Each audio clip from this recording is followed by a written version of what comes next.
Hi guys, how you doing? In this video, I will show the pre-processing part of the Omdena challenge that we are currently doing, mapping deforestation with change detection models.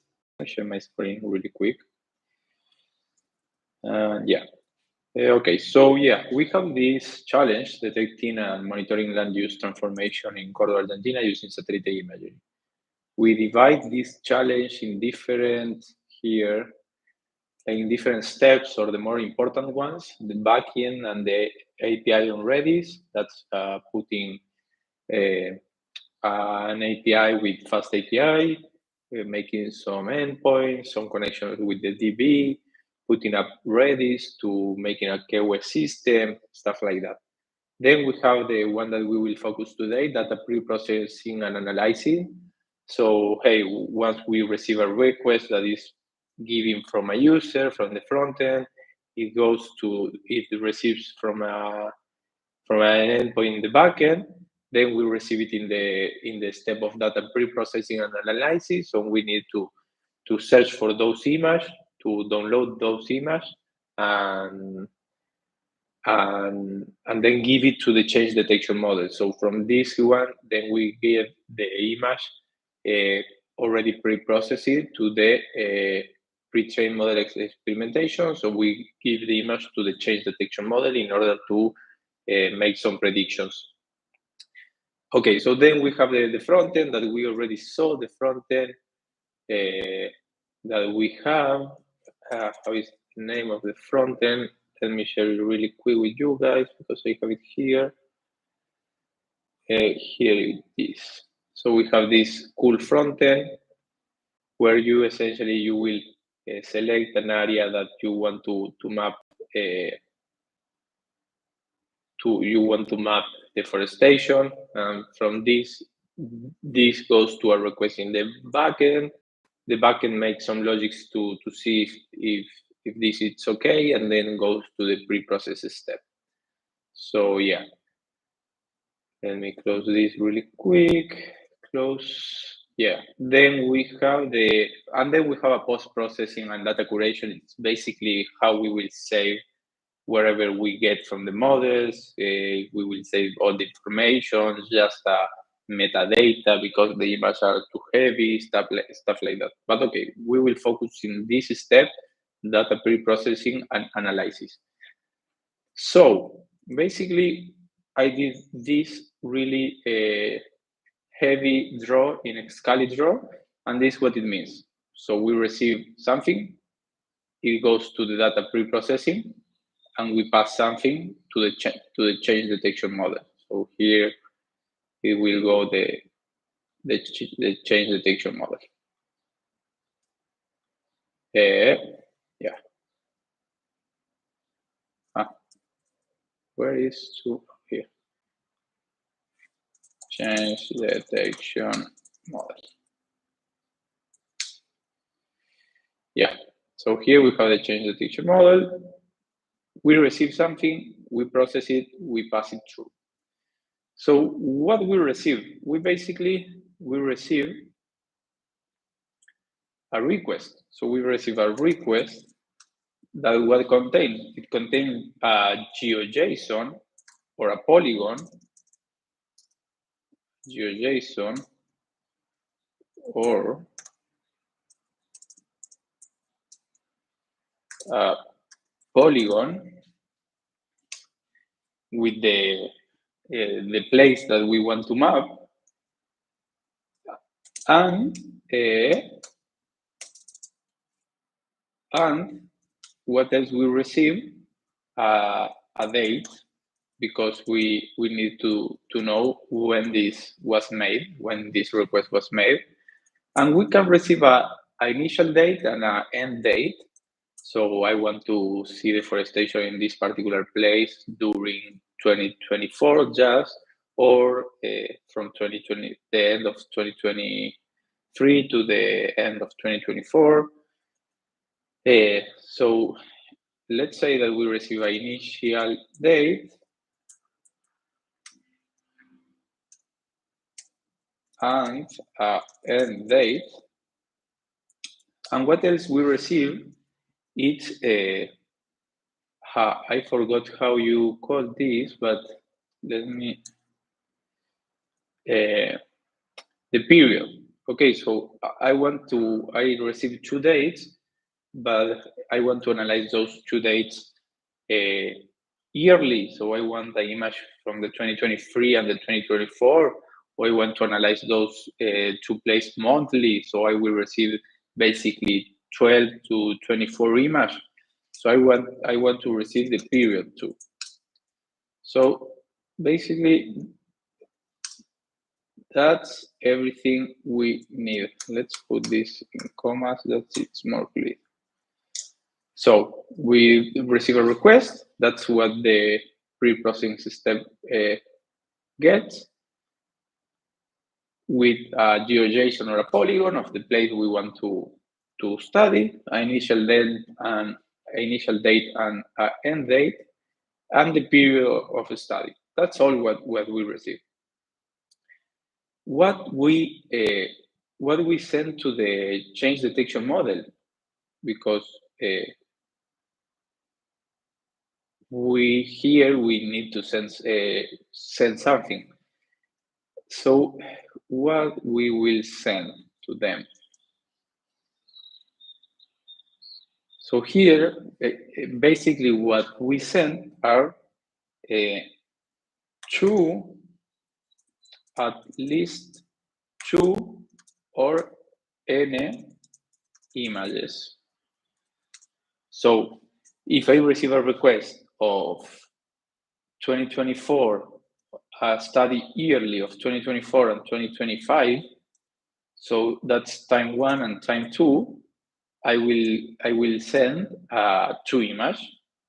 But if I receive a request of monthly, I will send 12 images, and those images will need to be compared. For the sake of making this simple right now, let's say that we just send 2 images. Then we will go through, we can change and work on sending more than 2 images to detect more changes over the time. But let's say that we send them 2 images. So 2 images with between time 1 and time 2. So if I made a request of 2024 and of the full year of 2024, I want to see the deforestation, I will do an image in the beginning of 2024 and another image in the end of 2024. And we will see how we make those images.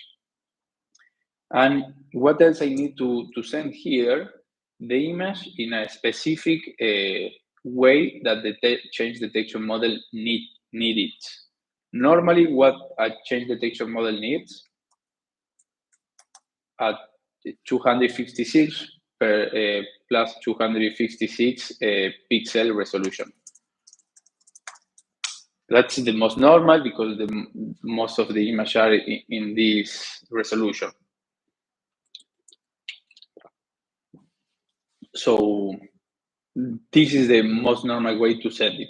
Then it could have some differentiation, it could have different stuff.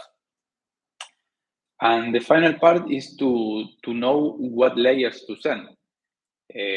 Normally, change detection models just needs so bands or layers.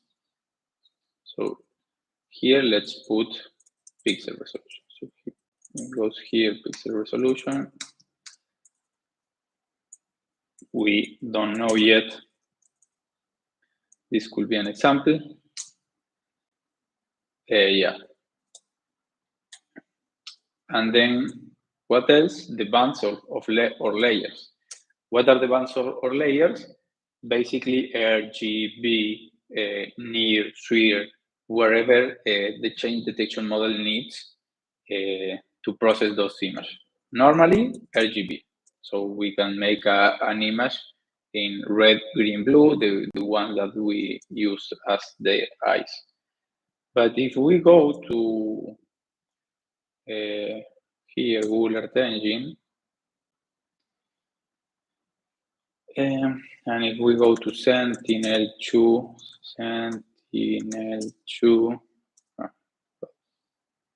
level 2A here we have the bands. So take a look. The Sentinel image, they have the red, the green, and the blue, but they have a lot of more image.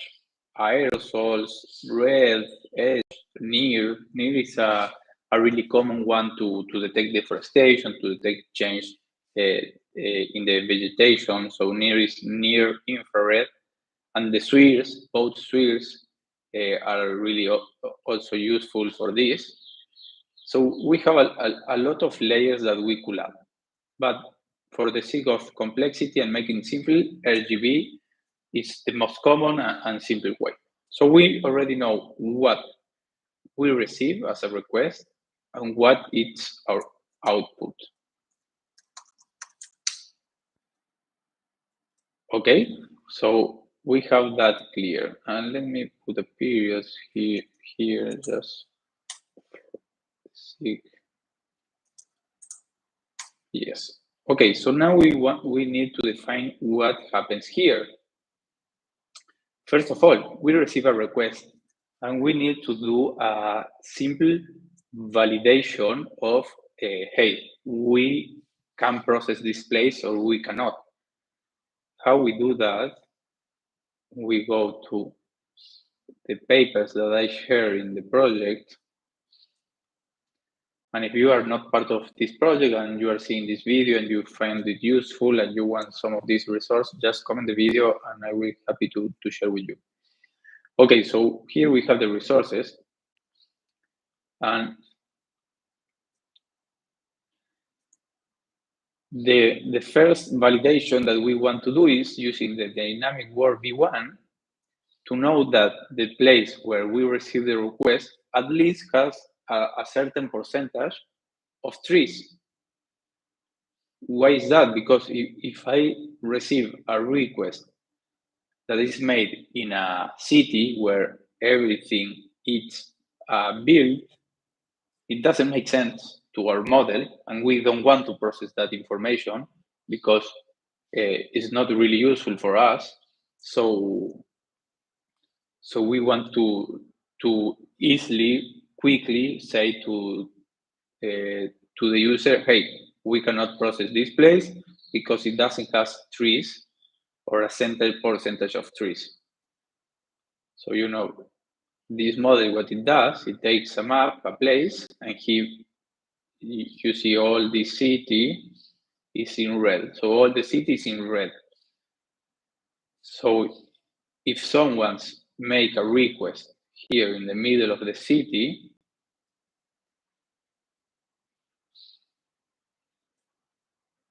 let's wait. If someone makes a request with a place here, a polygon here, easy, we say, hey, this place doesn't make sense to make a change detection model because it's all built. Try a new place or whatever message. If the user makes a request using a part of forest here in this green and a part of build, okay, based on the logic that we make, we might want to process. If at least the request is 50%, 40%, whatever percentage forest, okay, we accept that request and we will process through our models. But if not, we quickly reply, hey, this doesn't make sense. So where we are here. So first step, check if the polygon contains a forest. This could be wrong. It could be different ways of doing. I open to you guys make proposals in different ways of doing this. This is the first way, a way that I think about it. Okay, so what's the second step? So if I know that the place it's a forest because the user made a request in some place of here, the next thing is I need to divide the area that the user made the request. A way that I was thinking that I will want to make some request, for example, it's using, give me a second, some of these ones. These maps divide. Let me know. Let me see what are the ones that I'm using it. These ones. These ones divide each country, each state, and inside each state. So let's try so you have a look of what it does this. So it basically takes, we can go to Argentina, actually, to Cordoba. It takes Cordoba and divided by different states. So maybe we want to make a request with a GeoJSON as big as one of these, I don't know how these are called, sorry, in English. Counties in English, and I'm not sure if this is even a county, but yeah, let's assume it is. So let's assume I want to send a request of a whole county. That's a lot of GeoJSON to process. And let's see if I check in one of these if we get the information of the county. No. Okay, but let's assume we want to process this whole place. The second step will be to divide that place into this, because a pixel resolution image that it's able the model to detect. So the second step will be to divide the request GeoJSON into what the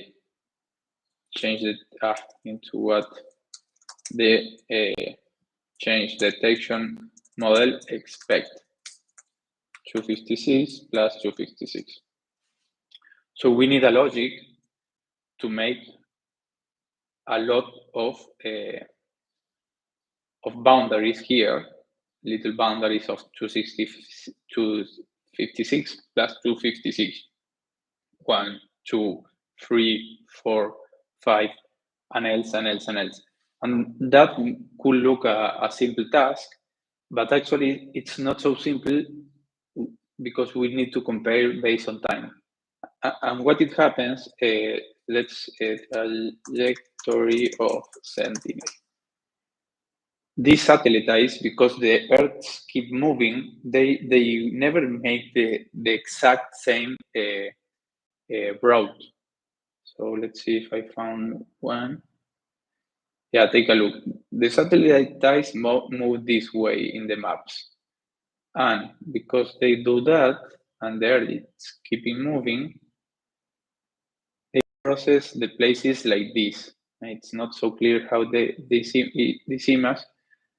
Let me see, or this one. Let's see this one maybe. Not so clear. Yeah, something like this. But they go processing the place, but never in the same position. So to make this part of divide the request GeoJSON in what the the change detection model expect in time 1 and time 2, it's maybe the most difficult part of the entire pre-process task. But okay, I'm confident that it's difficult, but nothing of other world. We can do it. I already did it in other projects, so I can help on that. But yeah, so once we have the divide the request, we do some, and then we have like different image. We do some process to the image, pre-process, process the images. So here it could be a Gaussian kernel or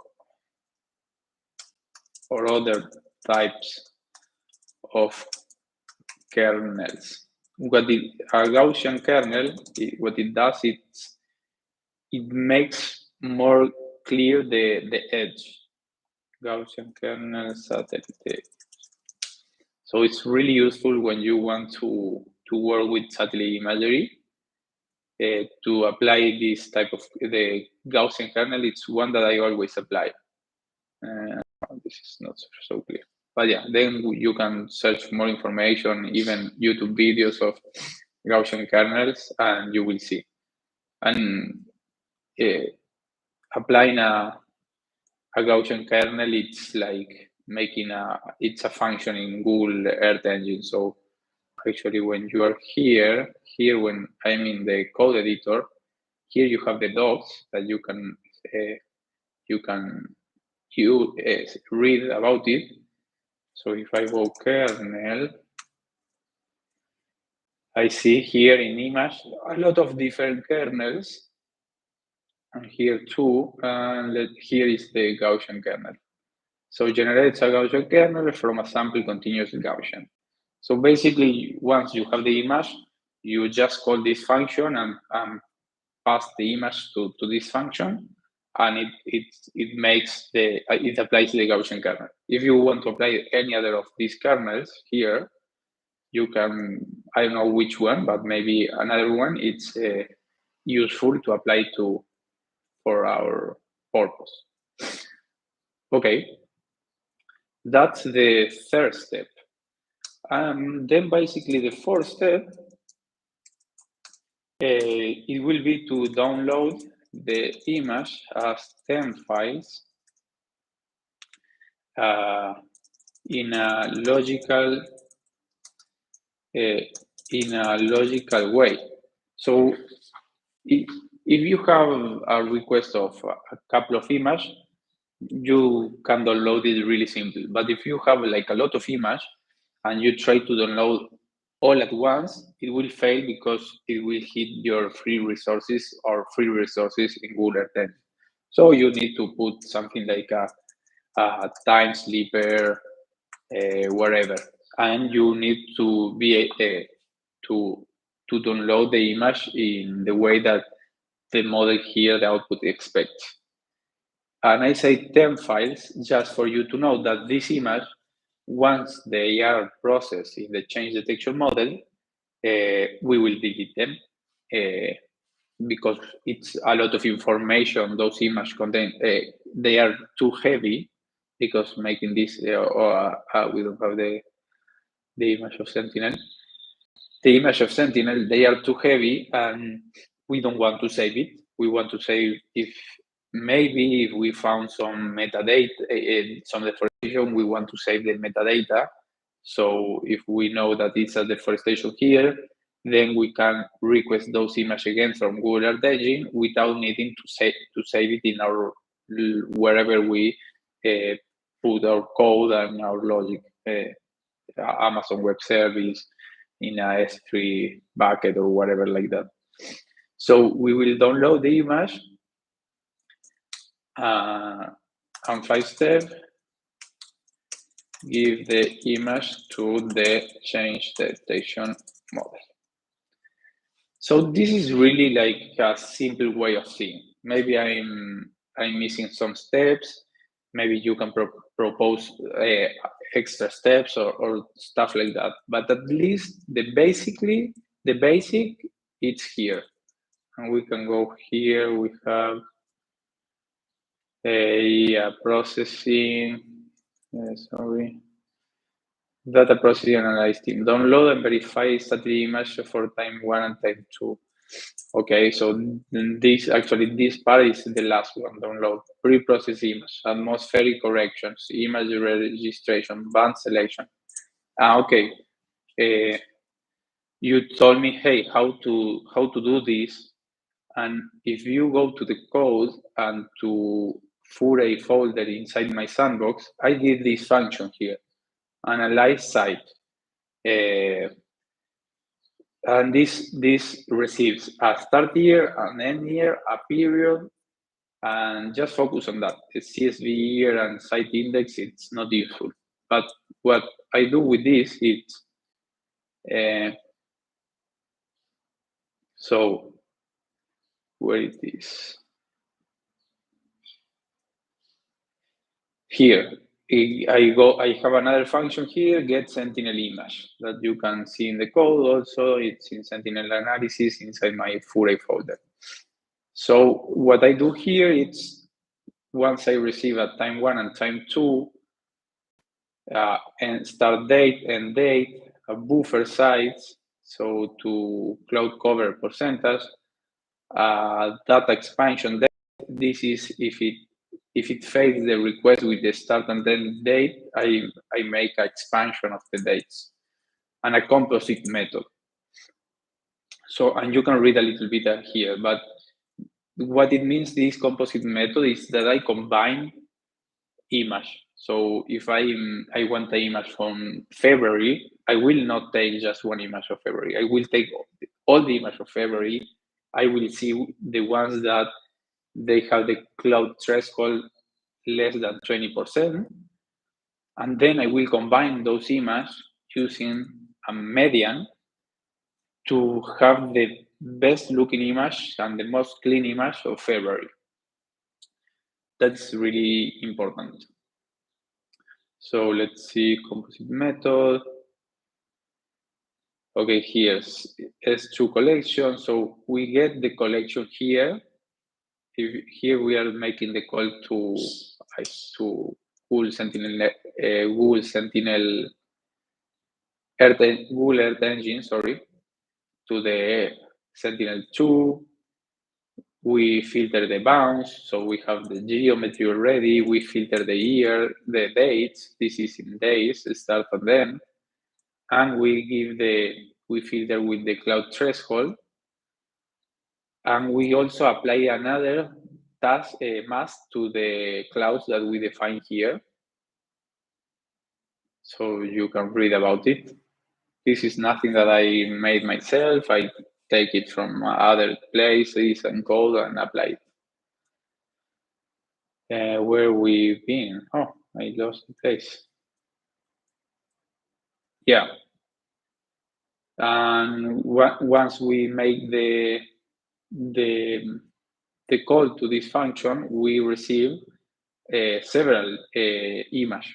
This is get collection. Collection, it's a collection of images of satellite imageries. So once we receive, and here, if you can see, I'm seeing the size because I want to see how much image I have there, because I think that I do a print someplace in the code to know the image. And look, if collection size 0, so if I have 0 image, I do the date expansion days. And once we have the collection with image, we apply to the collection the mean, the median, if not median, the mean.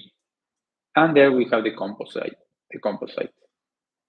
So that's the way we get from a lot of image, we receive one, but really good looking. And as you can see, it's some code, nothing really crazy, not a bunch of code. I try to always use as much as I can of process inside Google Earth Engine.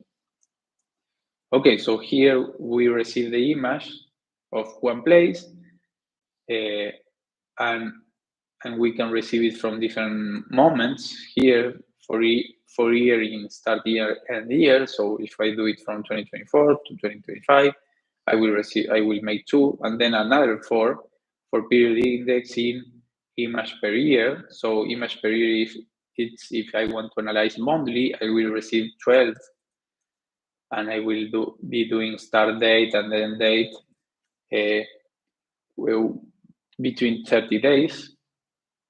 And yeah, and basically I do that, and Yeah, nothing much too crazy. You can see this code and you will see it's nothing really crazy. So then, and when I run this code that we already see it one time, let's see what I receive.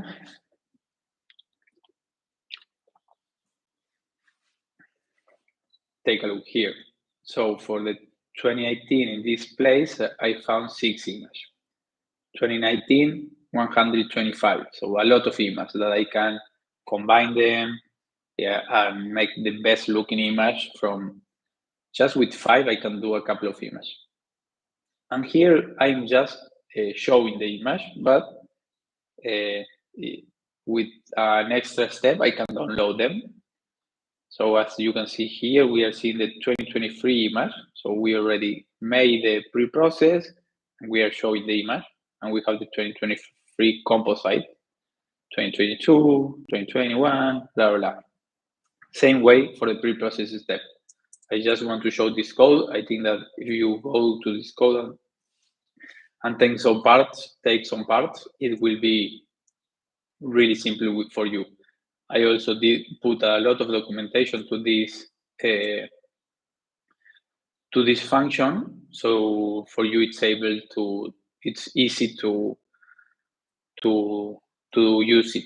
Take a look. Hey, how to use a monthly analyze 12 image per year. You just change the period to monthly. That's all.